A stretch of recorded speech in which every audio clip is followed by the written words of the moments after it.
Welcome to Guide Guru. We hope this video helps. You begin by loading The Sims 4 and isolating the product you'll review. This focuses tests and keeps results repeatable. Once done, set game speed, camera angle, and UI visibility so viewers see interactions clearly.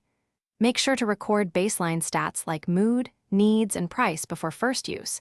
That's how you demonstrate value.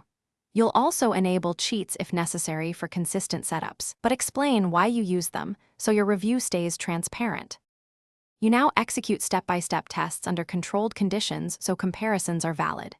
First, duplicate sims and rooms to eliminate external variables. Then run repeated interactions, quick uses, extended sessions, and stress tests to reveal reliability and limits. While recording, narrate observed changes in needs, moodlets, skills, and any degradation. Those are your quantitative hooks.